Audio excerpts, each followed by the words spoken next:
Thank you for joining the Judaism Demystified podcast again. Professor Seeskin, it's an honor to have you on. You are one of the most requested guests to have on again, so thank you for making the time. It's my pleasure to be here. Today I want to speak about messianism and the concept of a Messiah. So let's face it, we pray for the coming of a Messiah every day. I want to argue that Judaism's two greatest contributions to world civilization are, first of all, monotheism. But second of all, this is going to sound funny, but hear me out. The idea of a future. Judaism is responsible in many ways for the concept of a future. Now, what do I mean by that? It isn't that, all right, tomorrow is another day, and the day after that, and the week after that. Everybody had that. What Judaism gave us, and this is so important, is the notion that the future is open, may contain new and better possibilities. What Judaism gave us is the idea that we are justified in hoping for a better future than what we have. So when you really come down to it, what is belief in a Messiah? It's the belief that no matter how bad things are now, this is not the way they have to be, and in the end, it's not the way they're going to be. So if I can put this in another way, belief in the Messiah is the belief that the human situation is not tragic. Somehow or other, again, as bad as things may seem right now, somehow or other, we are justified in hoping and working for a better future, for something different than what we now have. And to understand how important this is, let me just refer to Dante. In Dante's Hell, what is written over the passageway to hell? And what's inscribed is abandon hope, all ye who enter. Okay? Now, what Judaism is telling us is we shouldn't abandon hope. That this is an essential part of what it is to be Jewish in the first place. We're told, for example, that in the death camps in World War II, people were led to their death, and many of them asserted one of Maimonides' principles, I believe, with perfect faith in the coming of the Messiah.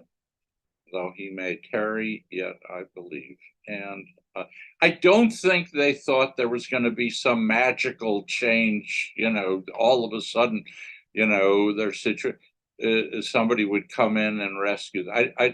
That trivializes it.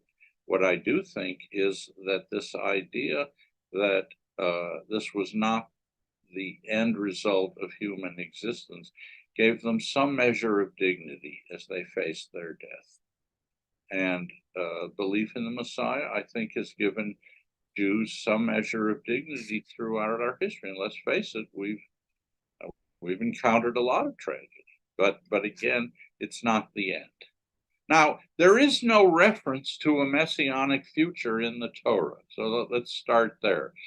In fact, a lot of people don't realize this. If you think about the end of the Torah pretty much ends on a sour note. Moses has been leading people through the desert, and they've been provoking God and disobeying Moses the whole way. And in the end, when God says to him, behold, you're about to sleep with your fathers, and if you're about to die, Moses, you can't enter the promised land. And God gives him a picture, and we would hope that picture would be, people enter the promised land and return to God and celebrate it. But in fact, what God says is that the new generation is going to be a disaster. If you know the passage, Deuteronomy 31, God says they're going to provoke me even more. I'm going to hide my face from them, and every conceivable disaster is going to befall them. They're going to turn to idolatry. They're nothing but a whore. I mean, the rhetoric is terrible. That's more or less how the Torah ends, and that's why it's so important that by the time we get to the prophets, the great literary prophets, what they're saying is, no, there's got to be something more. There's got to be something. We can't just have this end of this terrible end of the Torah. There's got to be something better than this, and that's why they give us the idea of what they call the days of the Lord, which are coming. It's going to set everything right, or if you will, the coming of a Messiah. For those who don't know, Messiah just means the one who's anointed.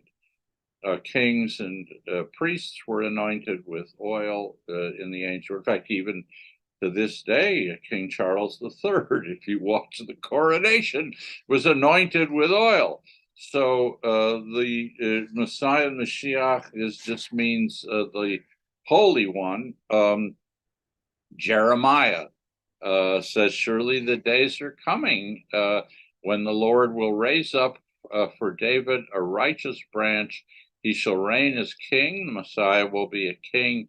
Deal wisely, shall execute justice and righteousness in the land. All right, what is David doing here? Well, God had made a covenant with David, and David's kingdom, in effect, was going to go on forever. And so the Messiah is supposed to be a descendant of David. It will come from the house of David. What is the Messiah going to do? Well, we got a variety of suggestions. Most important, the Messiah will restore sovereignty to Israel. If we're under the domination of a foreign power, which we were, Babylonia, Persia, Rome, the Messiah will restore sovereignty. The Messiah will rebuild the temple. By the time we get to rabbinic and Pharisaic literature, the Messiah will bring about the resurrection of the dead. The Messiah will be preceded by a cataclysm where the mountains will shake and the rivers will dry up, and there may be a final battle of good against evil, the battle of Armageddon.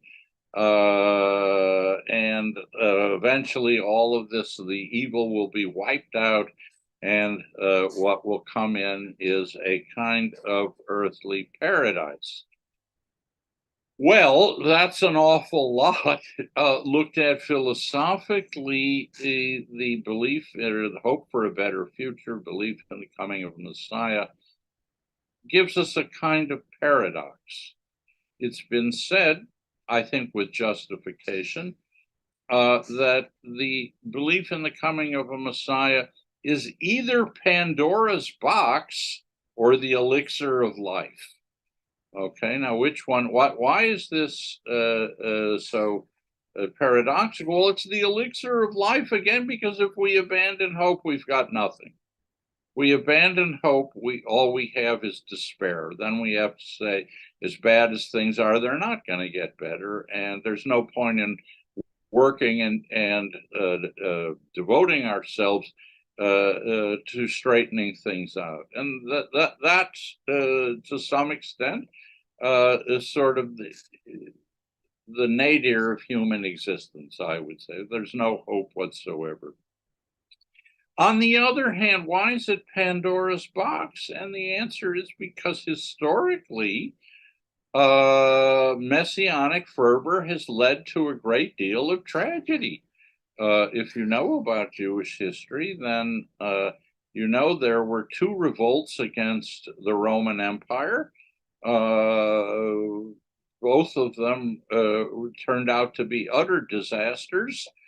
In the second revolt, there was a guy named Bar Kochba, whose name was changed to Bar Kochba, which means son of the star. No less than authority. Rabbi Akiva proclaimed him the Messiah. We had revolted against Rome once, it didn't go well, and we revolted again, and the Romans decided this time they're going to teach us a real lesson, and more or less pursued a scorched earth policy. Jerusalem destroyed, thousands of crucifixions, people led off to slavery. So, in the ancient world, messianic fervor gave rise to two utterly disastrous revolts, and let's be honest, it gave rise to a rival religion. Because a good portion of Judaism thought that Jesus was the Messiah. In fact, Mashiach in Hebrew, when translated into Greek, is what? Is Christos. He was the Christ. He was the promised Messiah. And I would say that practically every age, Judaism has been beset by false messiahs.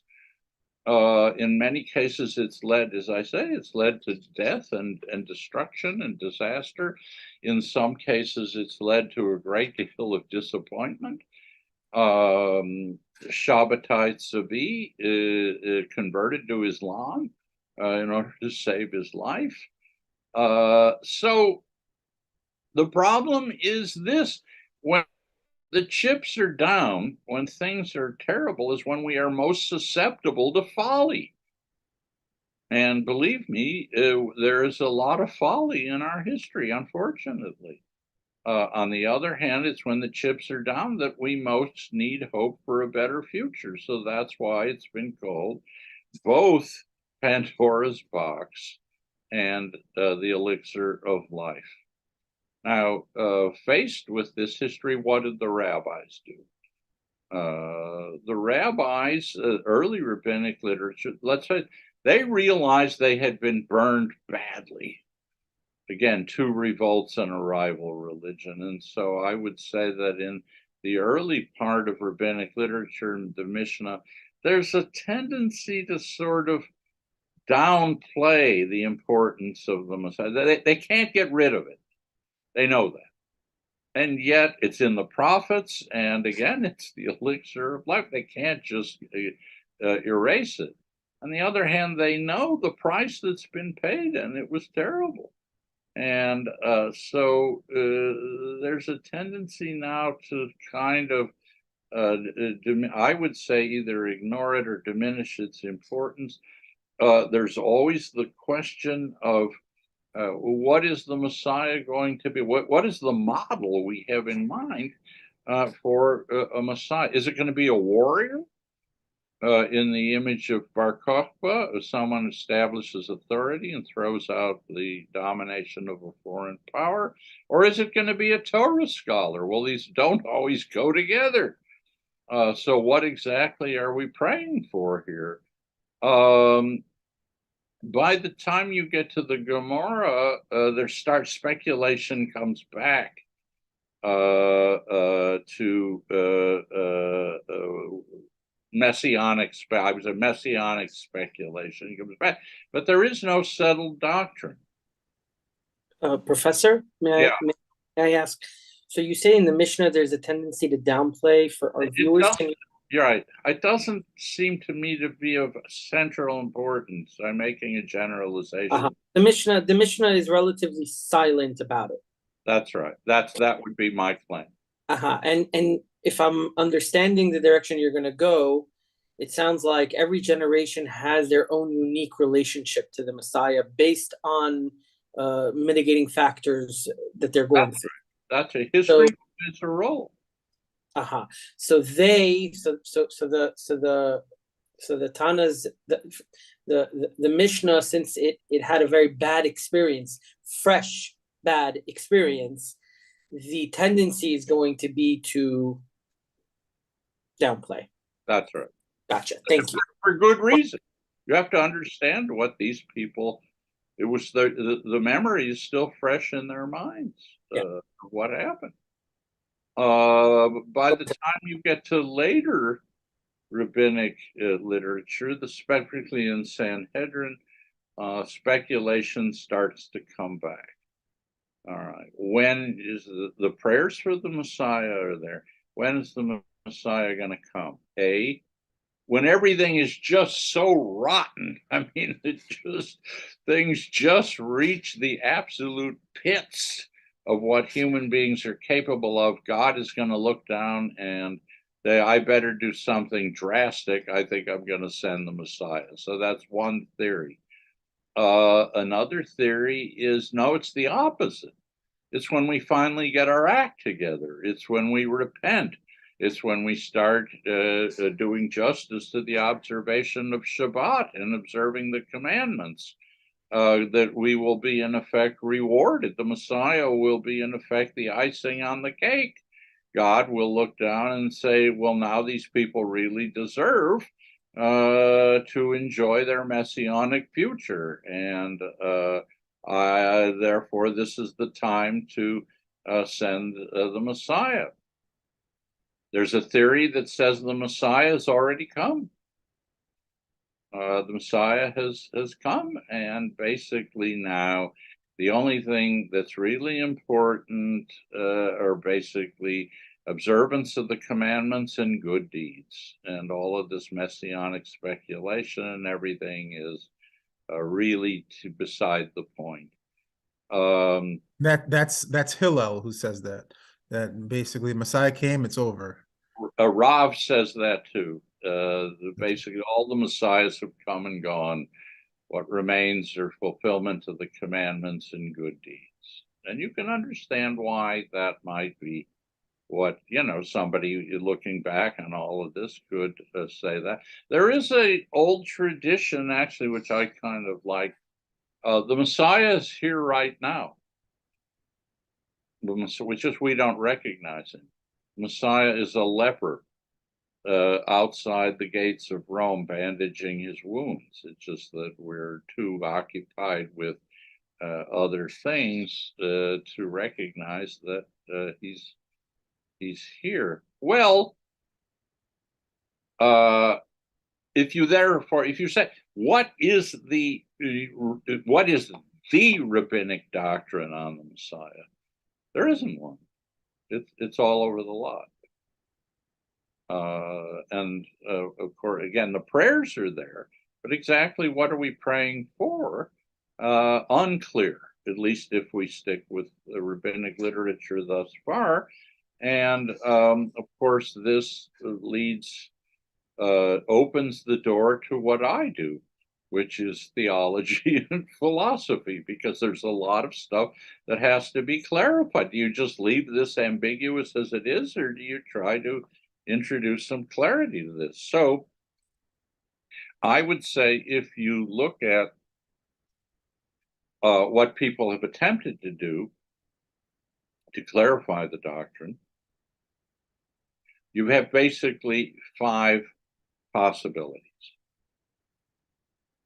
The first I'm calling inflation. Okay, if you're an inflationist, what you say is, look, here's a long list of what the Messiah has to do. Restore sovereignty, rebuild the temple, raise the dead, all the rest of this stuff. And unless all of this has happened, or unless there's a final battle of good against evil and all of the other prophetic images, we're just going to have to wait. So what you do, you raise the bar of what the Messiah has to do so high, and what that does is it gives you the right to reject false messiahs. So did Jesus restore sovereignty? No, he did not. Did Jesus bring about a final battle of good against evil? No, he did not. You can reject Jesus. You can reject Shabbetai Zevi. You can reject Frank. You can reject all of the false messiahs in every age who've come along, because they didn't cross the bar, because the bar is so difficult to cross. And therefore, what you say, we have to wait. And in fact, what you say is waiting or patience is a virtue. You should pray, and simply the Messiah will come in God's good time, and we just simply have to wait for it. Professor, sorry to interrupt. That's all right. So you mentioned earlier that some of the rabbinic attitudes in the Talmud involved, like a cataclysmic event and all that. Right. So are you trying to say that these sages in the Talmud that presented that idea of Messiah were actually engaging in inflating the Messiah? They're raising. I mean, they have prophetic. That was their motivation in what they said? Yeah, they have prophetic passages to back them up. And they can say, for example, actually, as some of them did at the time, Bar Kochba was not the Messiah. He was a false Messiah. Jesus was a false. So you've got a long list now of people who didn't do all of this, and you can reject them as false messiahs. That's the advantage of the inflation. Now, the inflationist position, though, let's face it, is relying somewhat heavily on the miraculous, on things that are really beyond normal human control. So those sages saw what happened and basically tried to instill a certain direction of Messiah to essentially assure that these things won't happen again. Yes. Gotcha. Okay. All right. The other is deflation, the opposite. And the greatest deflationist who ever lived in Jewish history is Moses Maimonides. In the Mishnah Torah, he's very clear that don't expect miracles to happen. This stuff is Messiah is not going to be called upon to perform miracles. What is the Messianic age going to be? It's going to be an age, yes, sovereignty will be restored, when Israel is at peace with its neighbors. And the great thing about peace is that we won't have to spend as much time preparing for war. We won't have to devote so much of our resources, both time and money, to war. And the great thing about that is we will be able to devote most of what we do to what we are really best suited for, which is study. We're going to study the Torah, the Talmud. We're going to study science. We're going to study mathematics. We're going to study astronomy. And that's what the Messianic age is all about. Well, says Maimonides, look, they're still going to be rich and poor. It's not going to be an earthly paradise, as some people imagine. They're still going to be rich and poor. They're still going to be the sick. We're still going to have to care for the sick. You're still going to have to help the poor. So all of this stuff is going to be the same. The Torah will still be valid. Again, we're going to do what we are best suited for, and that's perfecting our intellect. So I have to say, whenever I teach Maimonides, I tell my students, if you want to see what the Messianic age, I mean, sitting on a college campus, if you want to see what Maimonides' Messianic age looks like when class is over, just go out and walk around campus.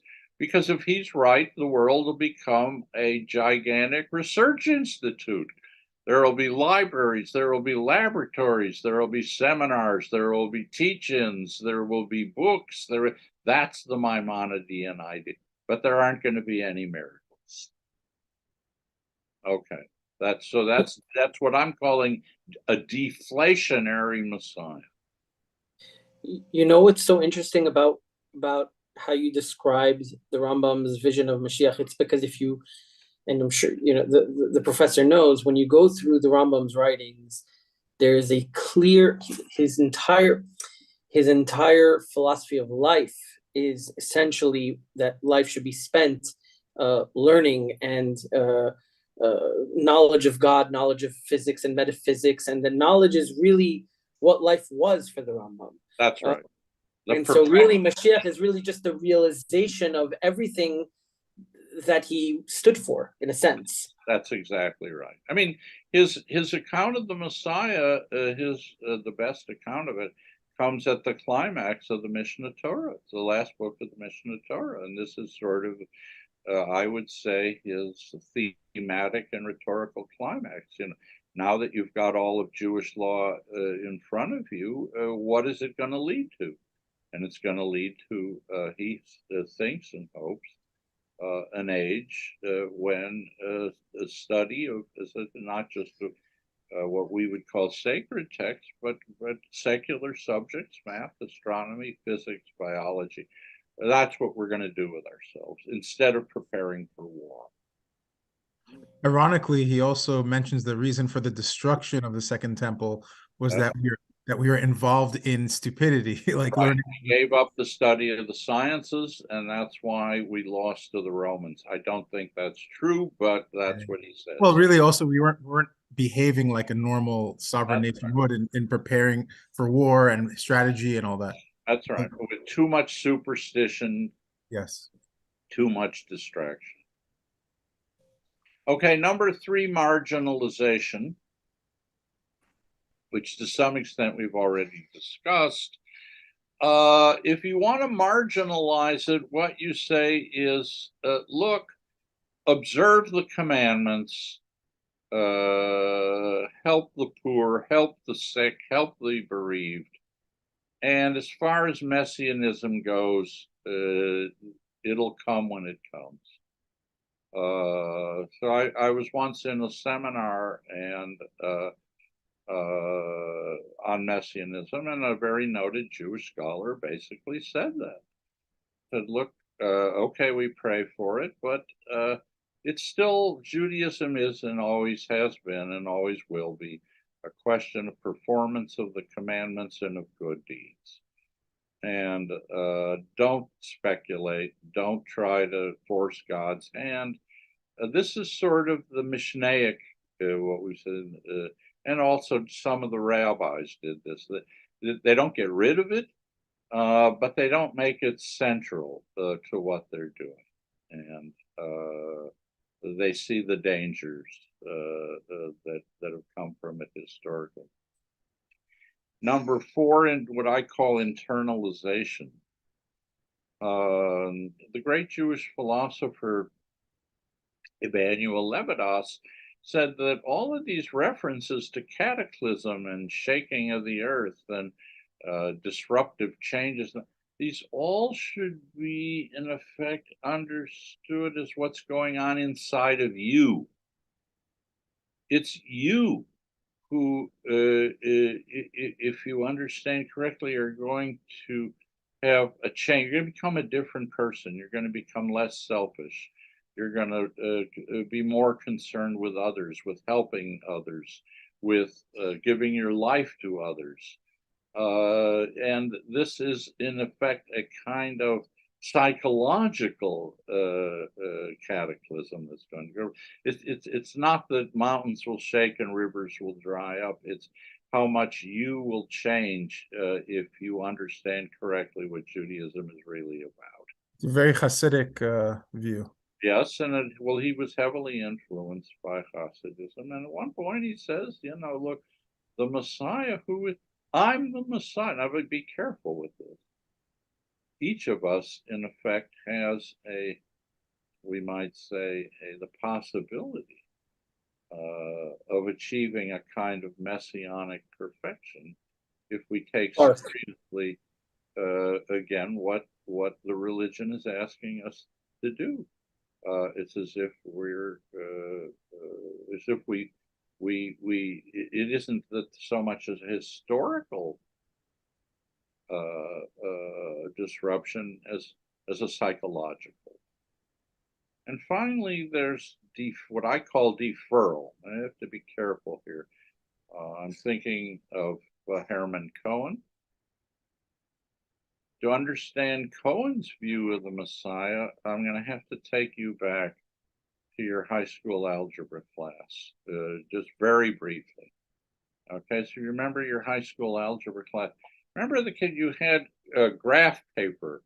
Remember you had 2 axes, vertical and horizontal axis. Okay. And remember, sometimes if you graphed a function, it would slope down and it would approach, say, the horizontal axis, but never quite touch it. Or if you would touch it, only at infinity. Right. Keeps getting closer and closer and closer. Okay. Cohen used that to understand the Messiah, that human beings are, at best, are on the pathway to perfection, but perfection is an infinite task. And humanity then, and each of us individually, is embarked on an infinite task. We aren't going to achieve it in the sense that it's going to happen in historical time. It is something that we approach as a limit. We can get closer, but in effect, no cigar. You don't actually, we don't actually touch the axis. Now, the advantage of Cohen, he gets rid of all the false messiahs. They're all, and Cohen felt that questions like, is the Messiah going to enter Jerusalem through a certain gate? Where is the Messiah going to stand? What is the Messiah going to say? Who is it? All of these questions now are rejected. Are you familiar with Yeshayahu Leibowitz's stance? Not entirely. No. Yeah, so he said in Hebrew, but he said, "Ani ma'amin she'Mashiach yavo le'olam," meaning that I believe that the Messiah will come forever, like for all time. Meaning the moment you say he's here or he has an identity, then you know that person's a false Messiah. That's Cohen, too. Yeah. Cohen's follower, Stephen Schwarzschild, my great mentor, used to say, the Messiah will always be in the process of coming. Right. It will never actually arrive. Will always be coming, yes. Always be coming. Now, people objected to that because, well, the Messiah is never actually going to come. Then if the Messiah is always in the process of coming, the Messiah is never actually going to be here. And what does that do to our concept of hope? So, each of these positions has its strengths and weaknesses. It raises the question, though, I think, and this is a deep question, are human beings capable of getting themselves out of the moral and spiritual hole that they've created for themselves? I mean, just like the new generation entering the promised land at the end of the Torah, God is so pessimistic about it. Are we capable on our own of getting out of this, the war, the disease, the crime, the deceit, the corruption, or do we need a divine solution? Do we need something from heaven? We can't do it on our own. Now, you can either say, look, let's be realistic. Over thousands of years, if we haven't done it, we can't, and we need somehow or other for God to step in, some kind of divine intervention for this to happen. That's not my view. I think it's a serious question. It's not the view that I take. So the view that I take, I have a proof text for it, which I hope I can read, from Deuteronomy 30, an extremely famous passage. Let me just read the passage that is very relevant to the question of a Messiah or messianism. And this is what Moses says in God's name, Deuteronomy 30. What I'm commanding you today is not too difficult for you or beyond your reach. In other words, I think what he said, I take this to mean that the commandments are fulfillable. It may be hard to fulfill them, but what God has asked of us is not too difficult for us or beyond our reach. It is not up in heaven that you have to ask who will ascend into heaven and get it and proclaim it so we may obey it. It's not beyond the sea. that you will have to ask who will cross the sea to get it and proclaim it to us so that we will obey it. No, the words of the Torah is very near to you. It is in your mouth and in your heart, so that you may do it. So I take this to mean, and I take this as the central position of Judaism. Not everyone agrees with this, but I have put it to you that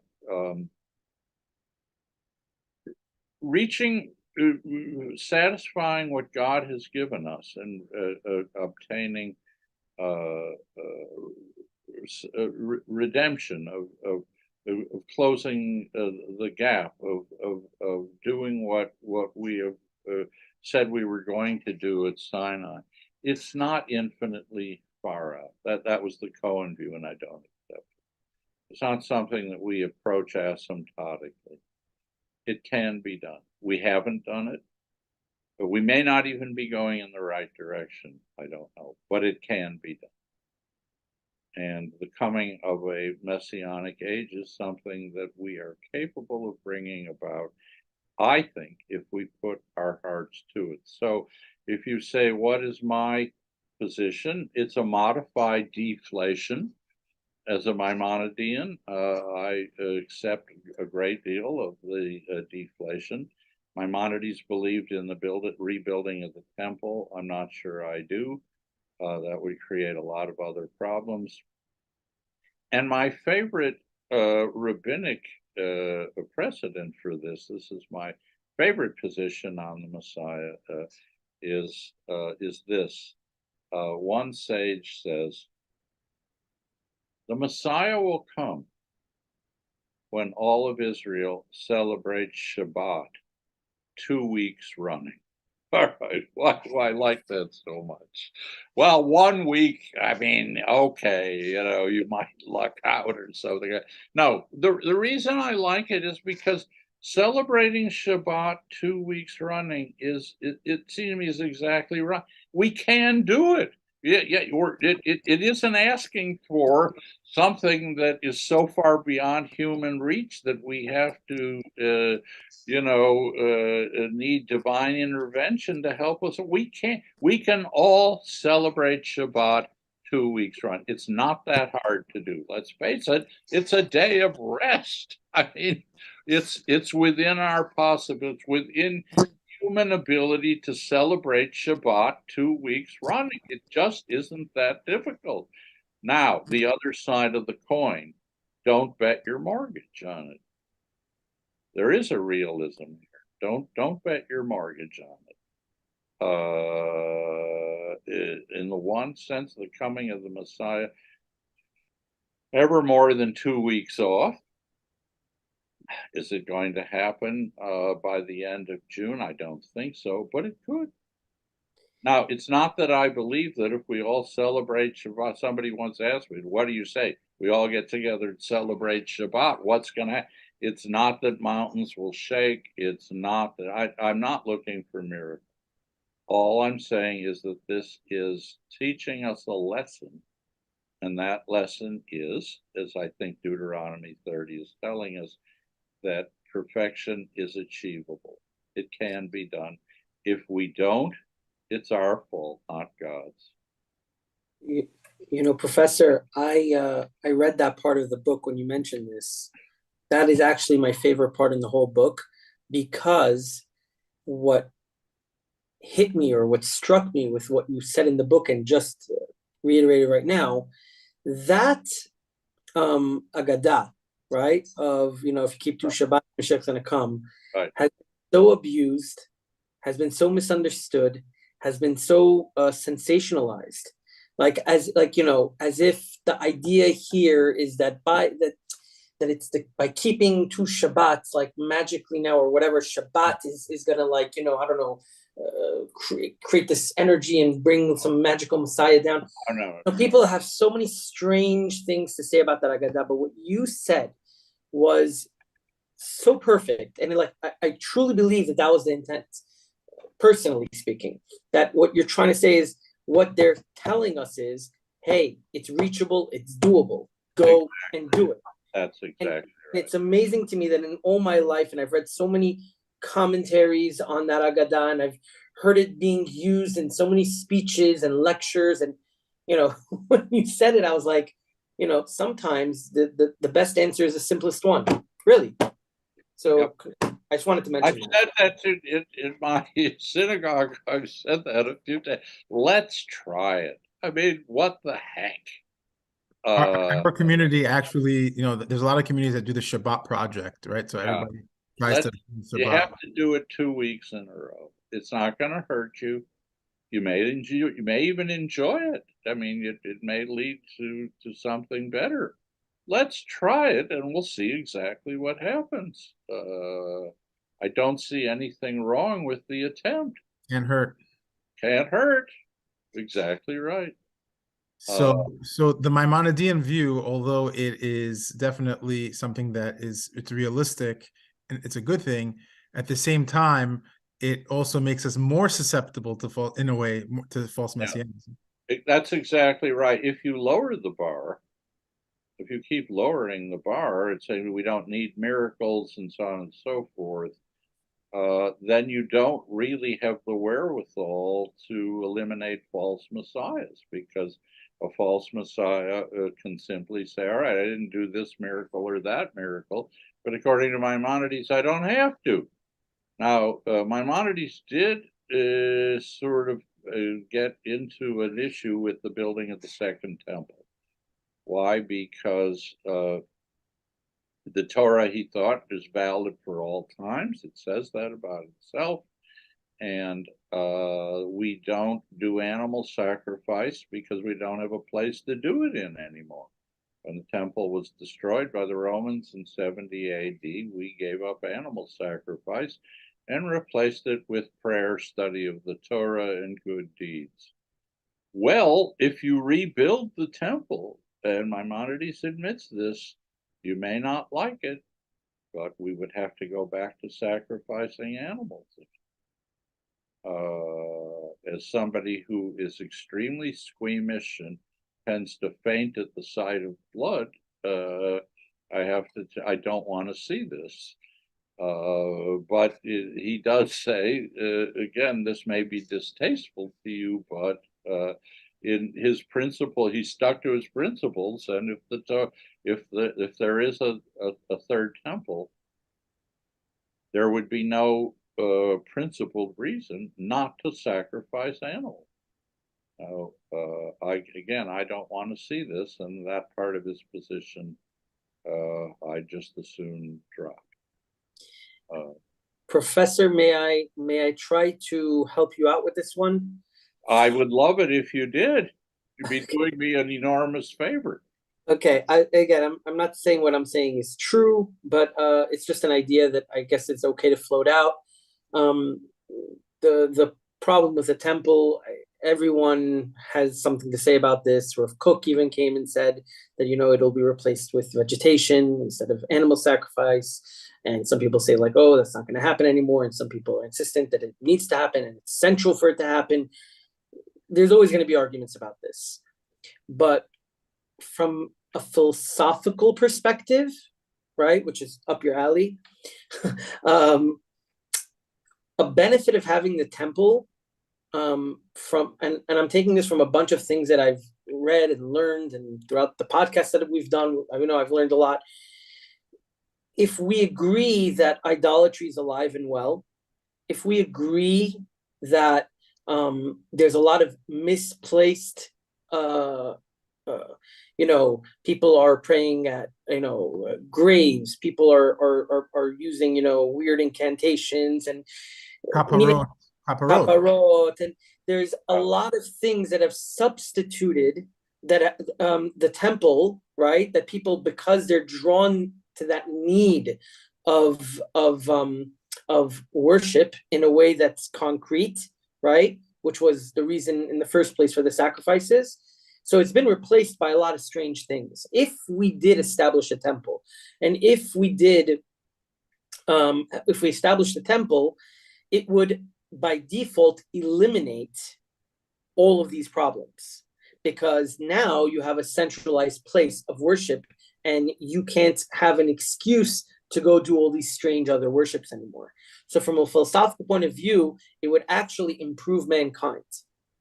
Yeah. I mean, that was the point in large part of the book of Deuteronomy, was to centralize worship at the temple in Jerusalem. You could only do sacrifices that you can't, no more freelance sacrificing. Right, I'm just exchanging that with the freelancing that goes on today in more modernized ways. We're not out of the woods just because it's not with animal sacrifice per se. Basically, people today will argue that we're beyond that already. We don't have those base instincts anymore, or the tendencies towards those things. But the truth of the matter is, we've only just now idolatry has become idolatry of the mind. So it's still relevant. It's still something that we have, like Bensi mentioned, the grave worship, kaparot, all these things. They need that outlet still. We haven't really, human beings don't really change by nature. Exactly. Well, I think the Maimonidean answer that was the purpose of standardizing the prayer book. So you don't have people saying whatever comes into their head. Right. We don't project. We won't project our own ideas. That if you want to speak to God, there are ways to do it. There are times to do it. There are contexts in which you can do it, and it's more or less regulated. But look, if you believe, as he does, that the Torah is valid for all time, then you can't avoid the issue of sacrifice. You'd have to go back to that. I suppose you wouldn't give up the prayers, but you would still have a temple cult that was doing sacrifice. You'd still have a scapegoat on Yom Kippur, etc., etc. Now, the further question about a third temple, and here I don't want to offend people, but I can't. I have to be honest with you. A temple is still a structure built with bricks and mortar and stone. And even if it's the temple in Jerusalem, to me, it's not a substitute for what goes on in our own minds and in our hearts. It's still a physical thing. It can inspire worship. It can inspire an attitude of reverence, perhaps an attitude of repentance. All of that's fine, but it's still a physical thing. And this is a religion, ultimately, that's focused on something that's not physical and can't be understood or even imaged in terms of brick, stone, wood, mortar, etc. So there is a part of me that is against making things too concrete. This is the Maimonidean. You don't want to go too much in the direction of concreteness. What's available to the set, what we can see, touch, hear, and smell. We have that. Look at Abdallah. We have what you can smell. We have what you can see, what you can hear. Synagogue. Right. But these things are there, but they're under control. It's not, ultimately, this is not a religion based on the physical senses. So I think to add to that, today what people turn the Western Wall into is kind of like, in a way, some people treat it like an idol, and they're writing notes in this. Not in a way. I think for a lot of people, that's exactly what it is. Your prayers are going to be more powerful if you're standing there, even though that's not even the temple. This is not Judaism as I understand it or would like to see it. And in fact, there is a sign out in front of it that says, and I think a lot of people have come to believe, that God somehow dwells within these stones. Well, no, No, I'm afraid not. God doesn't dwell in anything that's physical. That's Right. just the wrong way of understanding Judaism. Right. It's a place that we sanctify for God's place, right? It's a place that has historical significance. If that's what you're arguing, fine. It's a place that we can come together to understand and remember our past.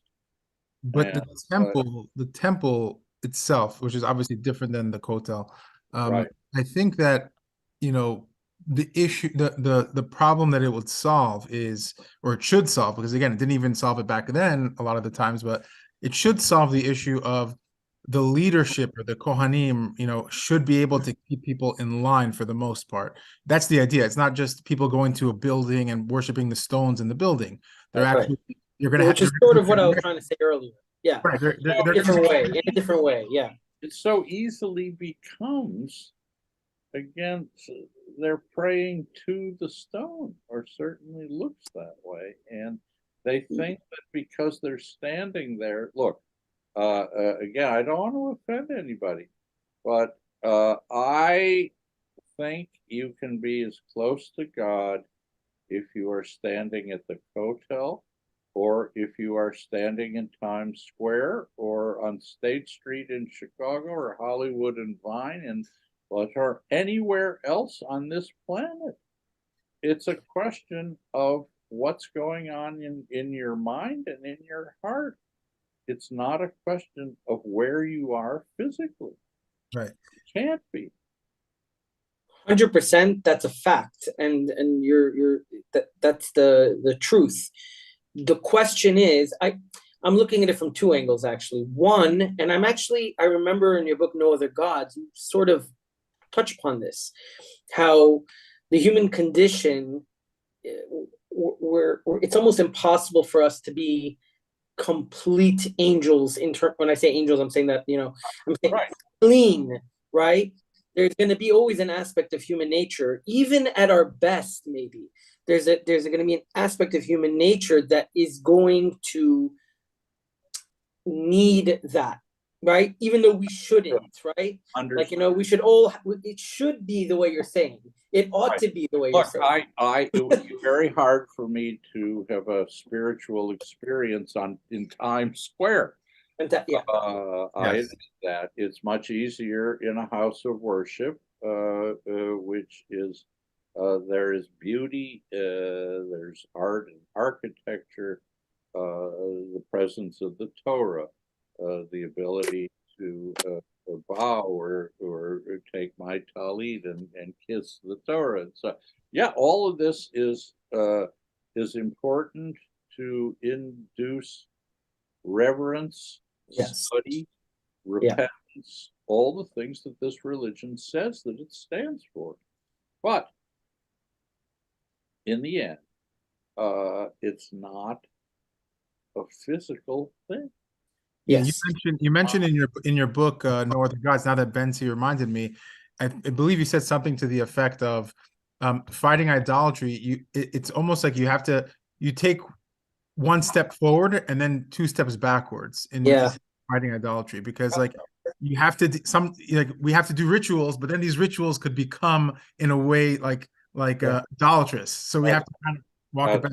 I used to say, when I was on the board of directors of the synagogue for the Torah service, have we paid more attention to the bringing the Torah out of the ark and the Hakopadiks parading it around and kissing it and bowing to it and putting it back and all that? Have we paid more attention to that than we have to the message that this week's Torah portion is supposed to be teaching us? And if we have paid more attention to the silver crowns and the robe, the way it's dressed, and the jewels and the sword, if we've done that, we've missed it. And again, it's not that I want to get rid of the Torah service. Don't misunderstand me. Absolutely. Of course. I enjoy it as much as anybody. It's important. Let's keep it. But let's ask ourselves what the end of this is supposed to be. Yeah.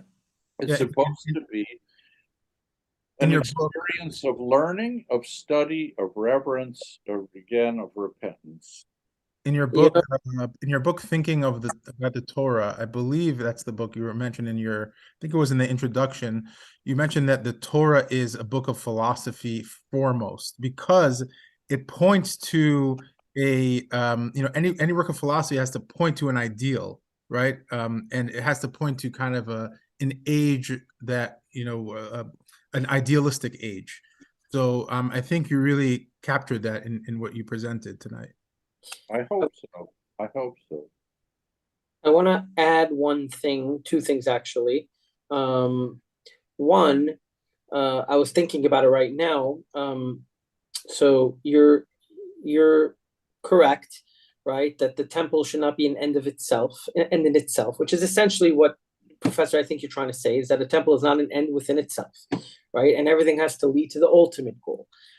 But now I'm actually thinking about it, and what you said actually earlier in the podcast, that for the Rambam, the temple in isolation is not what the Messianic age is. You mentioned that for the Rambam, the Messianic age is a time of learning, of study, of man devoting their time towards using their capacities towards knowledge of God. If that is going on simultaneous with the temple, then actually the risk of the temple is by default neutralized.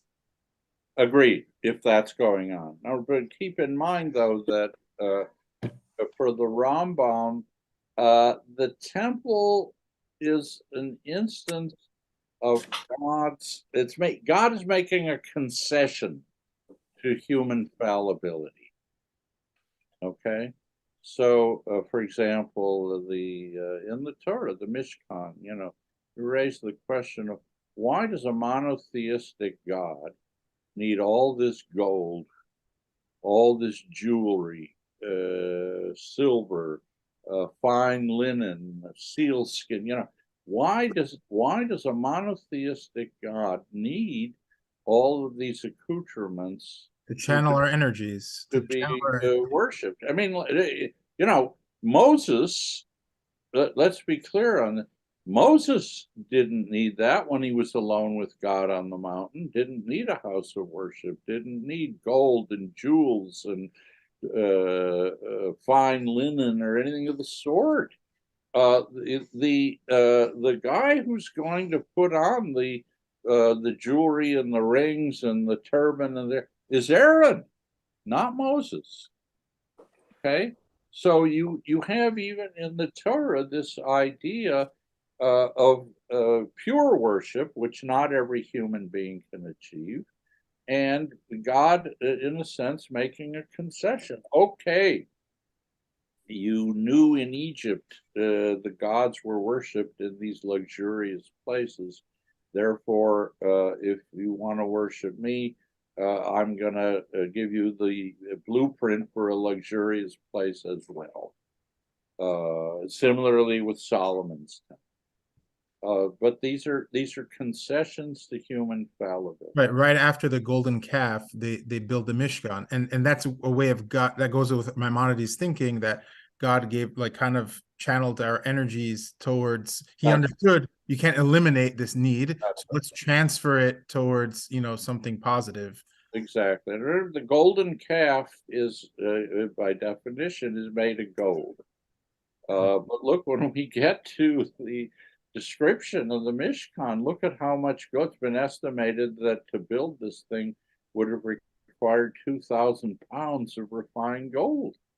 So gold plays a central role in both. In the one case, we have the ultimate form of idolatry, which angers God. And in the other case, what we have is the place in which God wants to be worshipped. So you got to be careful here. It can't be turned into a golden calf. It can't, and yet there is the possibility of doing that, as I think these passages of the book of Exodus make clear. I think some of the problems that persist today is that people are always trying to kind of crown the next Messiah. We see that with Chabad. We see that with there's some people who are starting to think this guy in Israel, the Anuka, is Have you heard of him, Professor Seeskin?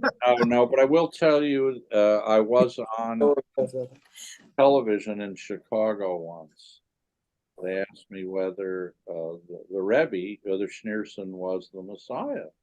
And I said, look, he's a great rabbi and he's a learned man. And, you know, there's much to learn from, but the Messiah, no. Right. Not all of his followers were happy with that. Yeah. And you know, I think one of the things that people do today also, which is I see it often whenever there's a tragedy that hits, you know, a community, a lot of people will cry out for the Messiah, but they'll conflate the Messianic age with resurrection and Olam Haba. It's like one big mishkabobble of ideas that they'll just be. Well, Maimonides are very clear to keep the days of the Messiah and Yemot HaMashiach and the Olam Haba are separate. Right. In the days of the Messiah, again, he thought the Torah is still valid. Torah is valid for all time. In fact, the whole point of the Messianic age is now we can observe the Torah fully without interference. Right. In Olam Haba, the Torah is no longer valid. I mean, there's no eating, there's no drinking, there's no sexual contact in Olam Haba. So the Torah is not a valid thing. Mm-hmm. Literally, lo bashamayim hi, you know. Lo bashamayim hi. Professor, before we go, I wanted to just mention that the whole second half of this convo, I know that a lot of people listening, like you said, you didn't want to offend people. And I know that, like, you know, some people are going to be listening and they'd be like, oh, we shouldn't need a temple. We do need a temple. And, you know, I want to go back to a statement from Rabbi Jonathan Sacks, which I think is really important, because there's a tendency that we have to sometimes suppress our inner sensibilities. Every single person has an inner sensibility, right? Your inner sensibilities, you don't see why there would be a need for a temple. It's an inner sensibility that you have that's developed within you, right? We all have that in different realms and different aspects of Torah. And okay, so I think that a lot of people are so focused in suppressing the inner sensibilities. Rabbi Jonathan Sacks says something which is, in my mind, brilliant, because he's actually letting you know that you don't have to suppress your inner sensibilities, and that's not a problem, because what he says is faith is living with doubt. Faith is living with doubt, which means that our inner sensibilities sometimes are going to doubt certain things, which our very faith is gravitating us to understand, to believe and understand. And that contradiction is not a problem. That is what faith is. Right. The faith that, you know, I have a certain... He says it's the courage to live with uncertainty, actually. Sorry, I apologize. The courage to live with uncertainty. I apologize. I didn't get that. Yes. I am absolutely with you on this. Right. Unfortunately, for some people, Jews included, faith becomes a question of dogmatism, of closed-mindedness, and of intolerance. Yeah. That's really not what it's supposed to be. That's why I don't always like the word faith. You know, let's go back to Maimonides again. His masterpiece is called The Guide to the Perplexed. But what a lot of people don't understand is that he, says quite clearly he cannot resolve every perplexity. Nobody can, no human being can clear up every perplexity. And in fact, there are several places in that book where he himself says, I'm perplexed. I've worked myself into a problem, and I've tried to show you what can be said on both sides, and here's the evidence, and so on, the proof text. But to resolve this whole thing, he can't. So I think what he's trying to say here is pretty much what you've said. We're not going to resolve everything. We don't have to, and we couldn't even if we wanted to. There is room for doubt. He had doubts. Bertrand Russell has a great quote that the whole problem with the world is that fools and fanatics are always so certain of themselves, and wiser people are so full of doubts. That's right. That's right. Why, according to Maimonides, is Moses the wisest person who ever lived? And at one point he says, because Moses, more than any other human being, recognized the limits of human knowledge. Yeah. And saw that there were limits to what we could know. And of course, there's also, he refers, if I take a little more time, famous rabbinic parable, 4 rabbis who enter Pardes. I don't know how you would, the garden or the orchard, yeah. Orchard. Garden, orchard, whatever. What happens? One goes insane. One commits suicide. One becomes an apostate. Only Akiba goes in and out and holds himself together. Why? Says the Rambam, why is that? Because only Akiba recognized the limits of what he had and stayed with it. Right, he didn't look. Moses famously turns away from the burning bush. Right. That's right. So the elders of Israel rushed in. Moses, with his usual humility, looked the other way. Absolutely right. Yeah.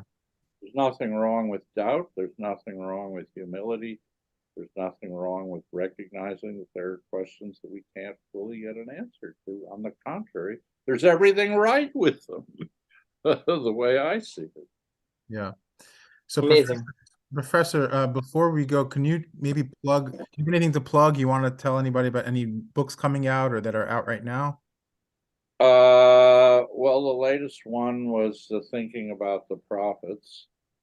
I am supposed to attend a conference in Germany in October where I'm going to make a presentation on the Jewish conception of happiness. That was the title, and I'm going to say in the first paragraph, maybe this should be the Jewish conception of unhappiness.